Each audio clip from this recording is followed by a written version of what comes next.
بسم الله الرحمن الرحیم. یو ملګری تاسو کړه دی چې په رمضان المبارک کې د پښمنۍ په وخت کې یو کس راپاسي او دته ضرورت د غسل راغلی، غسل په واجب شوی، نو آیا د با اول غسل کوي او خپل پښمنۍ بګي؟ نو په دې صورت کې دا مسله یاد ساتل پکار دي چې کله یو انسان په روزه کې د پښمنۍ په وخت کې راپاسي دو او دته مسله د غسل راغلی و، خو لیکن د سره ټیم ډیر زیات مختصر او شارټو دی وای کچرتا زه غسل کومه زمانه دا وخت د پښمنۍ زی، نو دی با اول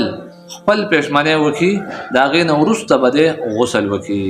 په دې صورت کې د روزه ته هیڅ قسمه ضرر او نقصان نه رسیږي، د روزه نیول هغه صحیح دي. هم دغه شانتي که یو انسان د ورځې آرام کو، خوب کو او چرپاسي دو دته مسله د غسل راغلی و، غسل په واجب شوی، نو هم د خپل غسل وکي، د روزه چې دا هغه بالکل صحیح ده. خو لیکن پدې کې دا په دواړو صورتونو کې دا مسله یا ساتل پکار دي، کده د پښمنۍ کې د بانګونو نو ورسته غسل کوي او کده په روزه کې د ورځې غسل کوي،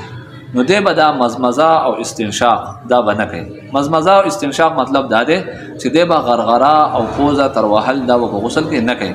بلکې عام طور چې مو په اوداسه کې څنګه خلی ته وبا اچو، پوزه ته وبا اچو، هم دغه در لپاره کافي کیږي او نه د بیا د ماخام د بانګونو نو ورسته دا ضرورت نه را پیخیږي. د دې ته ضرورت نشته چې د ماخام نو ورسته بیا یو انسان غرغره او پوزه تر وکي، بلکې عام طور باندې په اوداسه کې چې مونږه کوم خلی ته پوزه ته وبا اچو، هم دغه در لپاره کافي کیږي. اوس چونکې میاشت شعبان ده او ورپسې روزه ده، په روزه کې ډېر خلک چې د مسایلو متعلق تاسو کې د زکات او د روزه ان شاء الله ټیم پر ټیم باندې وخت په وخت باندې به مونږ تاسو ته دغه ضروري مسایل چې دي هغه مختصر ویډیو چې دي هغه تاسو ته اپلوډ کوو. ډېر مننه.